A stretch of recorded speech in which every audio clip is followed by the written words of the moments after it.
Good evening, you're now with me, MiRRDA for TVS Nightline. Here are the headlines for tonight. The Mid-Rajang Regional Development Agency is pushing ahead with a series of development projects aimed at eradicating poverty. Sarawak Governor Tun Pein Sri Dr. Wan Junaidi Tuanku Jaafar makes an official visit to Lima 25. In world news, a 5.7 magnitude earthquake hits the Indonesian island of Sumatra, damaging more than 100 houses.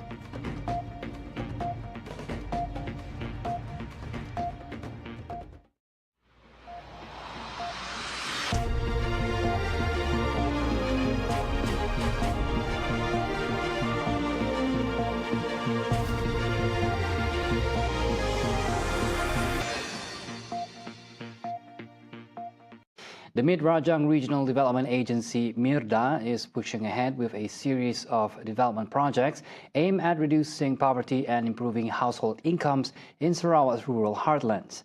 Its chairman, Dato' Aaron Agonagang, said the agency's priority is to tackle the high poverty levels identified in areas like Selangau and Kanawit through earlier studies. Objektif utama MiRRDA adalah untuk mengurangkan ataupun eradicate poverty.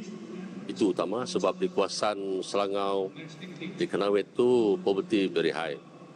Jadi dalam beberapa kajian dahulu kita melihat poverty is very high. Dan sebab itu projek MiRRDA, the main objective was to reduce poverty and to do household income. He said this following a courtesy visit to Sarawak Premier Dato' Patinggi Tan Sri Abang Joritun Openg at the State Legislative Assembly complex earlier today.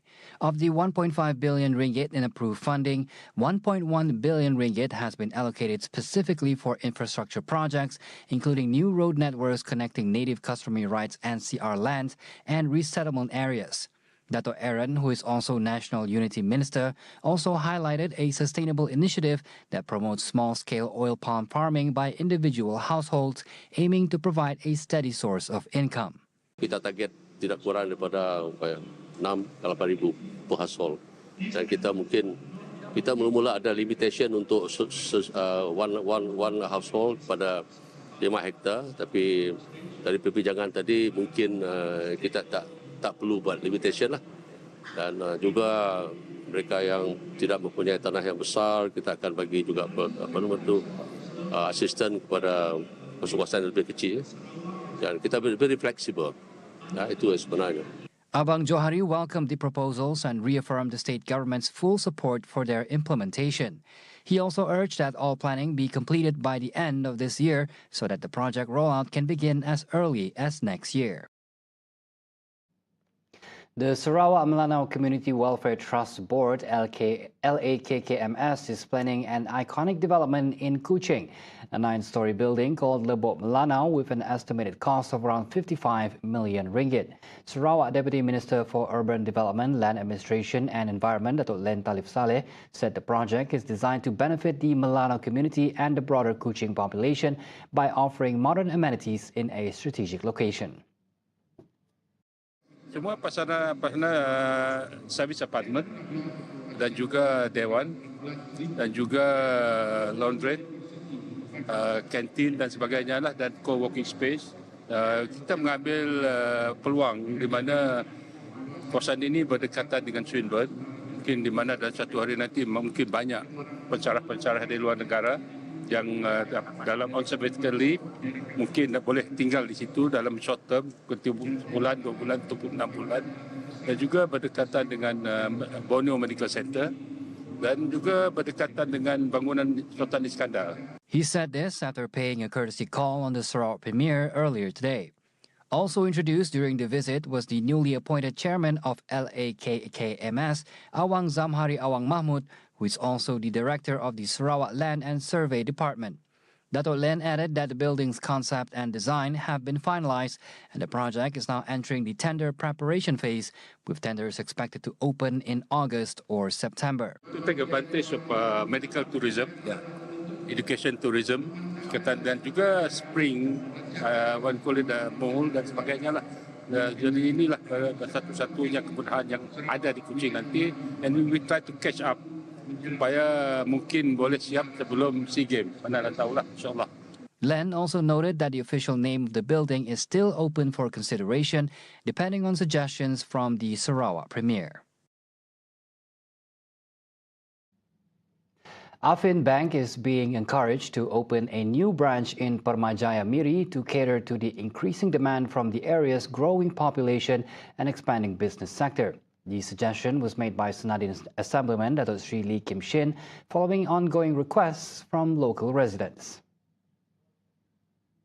Speaking during a courtesy visit by Affin Bank Sarawak Director of Banking Victor Liu Wuita at the Sarawak State Legislative Assembly complex, Lee highlighted that Permajaya, with over 150,000 residents, currently relies on just one bank branch. He noted that the township also features more than 1,000 commercial lots, including SMEs, supermarkets, a private hospital, schools, and other educational institutions. Lee also proposed that Affin Bank consider setting up a service counter in Senadin to assist eligible residents in applying for the Affin Bank Kenyalang debit card. The recommendation is expected to improve financial accessibility and aligns with the state government's initiative to strengthen banking infrastructure in emerging urban centers. Meanwhile, road safety efforts must be intensified during the Gawai festive season, particularly by discouraging driving under the influence of alcohol. Deputy Transport Minister Datuk Hasbi Habibullah stressed that alcohol impairs driving focus and poses a serious threat not only to the driver but also to other road users. Hasbi, who is also Limbang MP, urged everyone to act responsibly and prioritize the safety of themselves and others. Pesanan saya ialah kepada seluruh kita rakyat yang akan balik kampung dan selepas dari kampung balik kembali nanti supaya memandu dengan selamat di atas jalan raya. Dan sekali-kali kita maklum anangnya mandu kereta. Kalau kita mabuk, anang. Don't drink and drive. He was speaking to reporters after officiating the Sejambak Kasih Gawai 2025 ceremony for the Limbang Division at the Kampung Bunga Raya Hall earlier today. He added that cooperation is essential in ensuring smooth traffic flow and road safety throughout the festive season.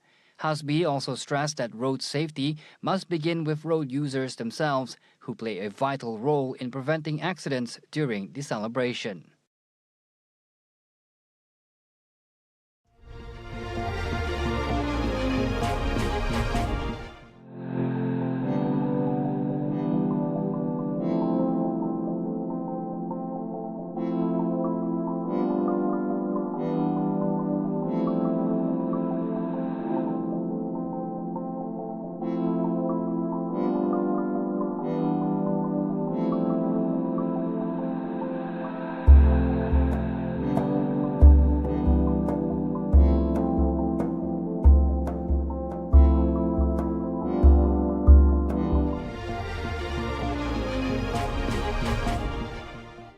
Welcome back. Sarawak Governor Tun Pein Sri Dr. Wan Junaidi Tuanku Jaafar today made an official visit to the 2025 Langkawi International Maritime and Aerospace Exhibition, or LIMA 25, as a show of support for the growth of Malaysia's defence and aerospace sectors.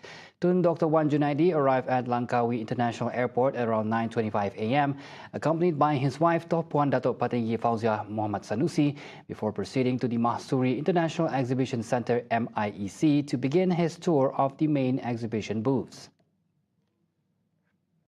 The official visit began with a stop at the Sapura booth, followed by light refreshments and a viewing of the air show from the second floor of the MIEC. Tun Dr. Wan Junaidi then continued to explore international booths, including Aselsan and STM from Turkey, as well as Malaysia's own national aerospace and defence industry, NADI. He was also accompanied by Sarawak's Minister of Tourism, Creative Industry and Performing Arts, Datuk Sri Abdul Karim Rahman Hamzah.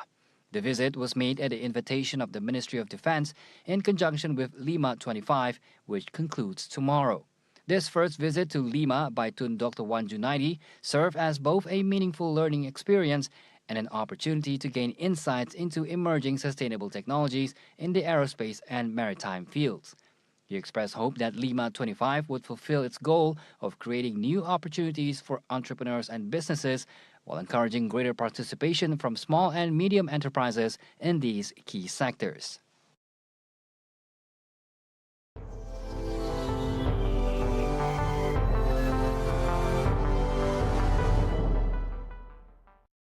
A 5.7 magnitude earthquake hit near the Indonesian island of Sumatra earlier today, damaging more than 100 houses with no reports of casualties. According to the U.S. Geological Survey, the tremor hit at 2:52 a.m. local time at a depth of 68 kilometers, with the epicenter located offshore near Bengkulu province. Indonesia's meteorological agency gave a higher magnitude of 6.0, with the epicenter at a depth of 84 kilometers, adding that there was no potential for a tsunami. The tremor damaged more than 100 houses and at least 6 public facilities in the provincial capital of Bengkulu City. A spokesman for the National Disaster Mitigation Agency, Abdul Muhari, said no casualties from the quake were reported as of this morning. Some locals in Bengkulu were woken up by the jolt and immediately rushed outside. Posisi tidur semua ya Bu. Nah, jadi kan tiba-tiba anak bujang itu kan langsung terkejut. Gempa mama, gempa gitu kan. Ya langsung udah namanya itu terkejut kan. Udah gemetaran tidak bisa keluar lah, buka pintu agak susah. Karena hujan-hujan. The vast archipelago nation experiences frequent earthquakes due to its position on the Pacific Ring of Fire, an arc of intense seismic activity where tectonic plates collide that stretches from Japan through Southeast Asia and across the Pacific Basin. Iranian and U.S. negotiators today met in Rome for a 5th round of nuclear talks after a public disagreement over Tehran's uranium enrichment. The talks, which began in April, are the highest-level contact between the foes since the U.S. quit a landmark 2015 nuclear accord during President Donald Trump's first term. The 5th round of indirect talks between Iran and the U.S., led by Iranian Foreign Minister Abbas Araghchi and U.S. Special Envoy to the Middle East Steve Witkoff, was mediated by Oman. Iran wants a new deal that would ease sanctions, which have battered its economy. The last round of talks in the Omani capital Muscat ended with a public spat over enrichment. Steve Witkoff said Washington could not authorize even 1% enrichment, a position Tehran called a red line, citing its rights under the Nuclear Non-Proliferation Treaty. Iran said there will not be an agreement at all if the U.S. wants to prevent Iran from enriching uranium. Analysts in Tehran said Iran was unlikely to back down.